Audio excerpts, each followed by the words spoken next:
नमस्कार, तुम्हा सर्वांचे माझ्या कुकिंग चॅनलमध्ये मनापासून खूप खूप स्वागत आहे। आज तयार करणार आहे आपण कढी पकोडा, जो की प्रत्येक स्टेटमध्ये वेगवेगळ्या प्रकाराने तयार केला जातो।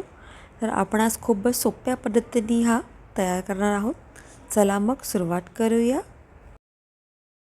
सगळ्यात पहिले इथे मी पकोड्याचं बॅटर तयार करणार आहे। त्याकरता मी 1 कप इथे बेसन घेतलेला आहे। इथे 1/4 स्पून घेणार आहे आपण हळद, 1/4 स्पून घेतलेला आहे लाल मिरची पावडर, 1/4 स्पून घेतला आहे जिरे पावडर, 1/4 स्पून घेतला आहे धनिया पावडर आणि चवीनुसार मीठ टाकून घेऊया। अर्धा चमचा घेतला आहे ओवा। ओव्याला असं हाताने क्रश करून यात मी टाकणार, म्हणजे फ्लेवर छान येतो याच्याने। 1/4 स्पून घेणार इथे गरम मसाला। हे सर्व आपण एकत्र करून घेऊया। इथे आपण टाकू आता एक बारीक चिरलेला कांदा,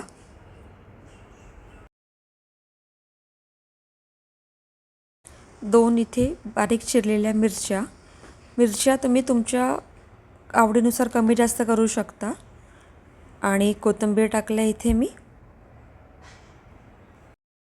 यात थोडं पाणी टाकू आपण आणि सगळं मिक्स करणार। पाणी एकाच सोबत आपल्याला नाही टाकायचं आहे, थोडं थोडं करत आपल्याला अंदाज येणार, त्या हिशोबाने आपण यात पाणी ॲड करूया।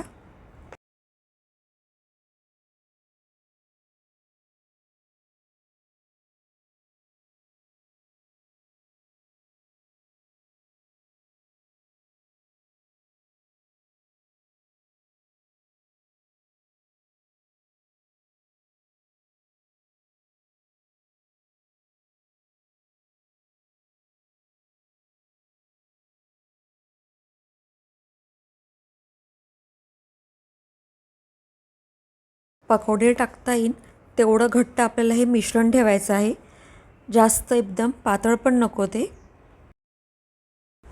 इथे मी कढीचं घोळ तयार करते। अर्धा कप इथे घेतलं आहे मी बेसन आणि 1 कप घेतला आहे दही। दही हे शक्यतो आंबटच घ्या, त्याने कढी खूप छान बनते। आता हे दोन्ही याला आपण एकत्रच छान मिक्स करून घेऊया।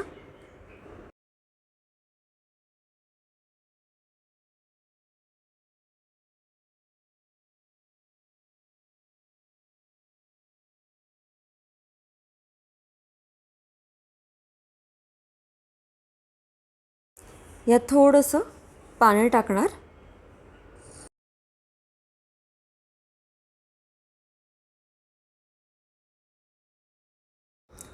आता हे व्यवस्थित आपण एकत्र करून घेऊया। 1/4 स्पून टाकणार याच्यामध्ये हळद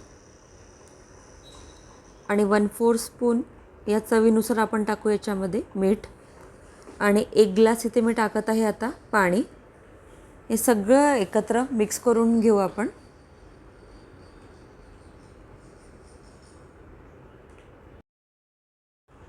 इथे कढीचं बॅटर पण रेडी आहे। आता याला आता बाजूला ठेवून देऊ आपण।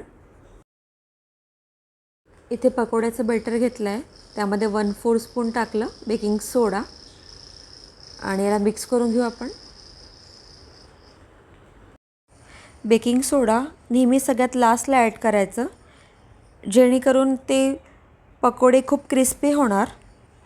चला तर मग आपण आता पकोडे तळून घेऊया लवकर। एका गॅसवर इथे मी तेल ठेवलं। आपण आता पकोडे तळून घेऊ आपले। गॅसची फ्लेम स्लो ठेवायची आहे। स्पीड याच्यावर आपण पकोडे तळले तर ते बाहेरनं तर शिजणार, पण आतनं ते कच्चेच असणार, त्यामुळे गॅसची फ्लेम अगदी स्लो ठेवायची आहे।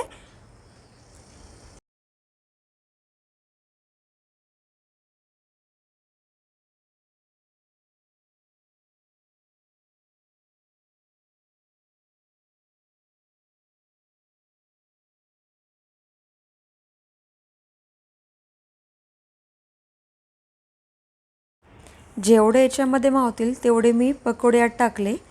आता हळूहळू करत त्याला पण उलटपालट करून घेऊया.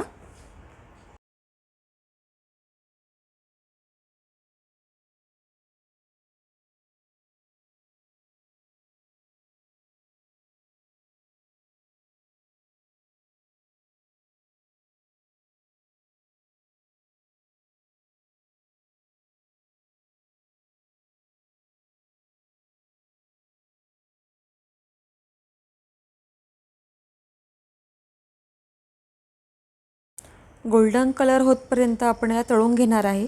म्हणजे छान क्रिस्पी पण होतात आणि खायला पण छान क्रंची क्रंची वाटतात. हे तयार आहे. आता याला काढून घेते मी.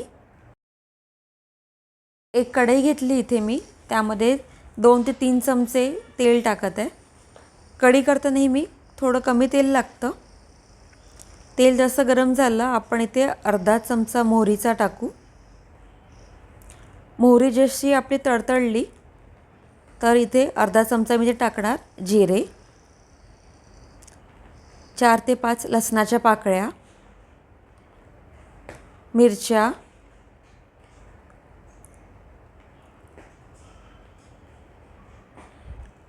पिंच ऑफ टाकले इथे मी हिंग, कढीपत्ता आणि सगळ्यात लास्टला टाकणार इथे मेथीचे दाणे.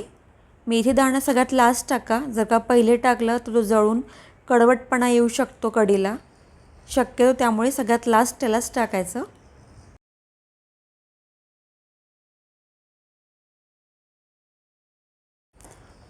आता इथे आपण आपला कढीचा जो बॅटर केलेला आहे तो टाकून देऊ एक वेळा मिक्स करून. म्हणजे खाली काही बसलं असेल, लागून गेलं असणार बेसन, तर मिक्स करूनच नेहमी टाका. आता यात मी साधारण 1.5 ग्लास पाणी अजून ॲड करणार. तुम्ही तुमच्या हिशोबाने यात पाणी टाका. जसं तुम्ही घट्ट खाता या पातळ त्या हिशोबाने.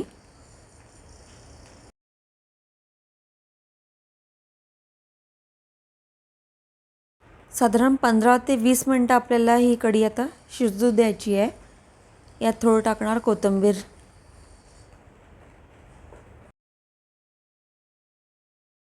इथे आपली कढी रेडी आहे.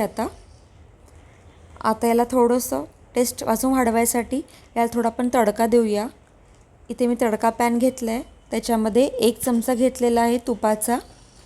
तूप जास्त गरम झालं त्याच्यामध्ये आपण टाकूया.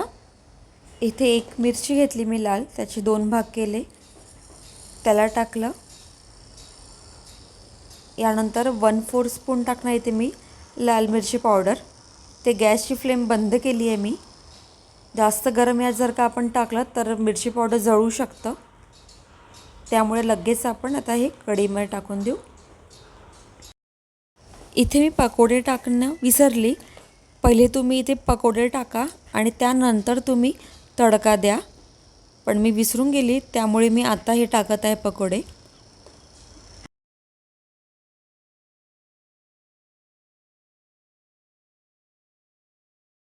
इथे सगळे पकोडे टाकले मी.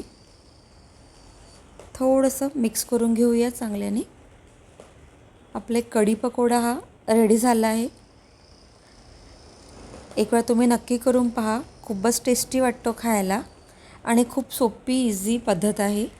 मला जर का माझी रेसिपी आवडली असणार तर प्लीज माझ्या चॅनलला सबस्क्राईब करा, लाईक करा आणि आपल्या फॅमिली आणि फ्रेंड्ससोबत शेअर करा.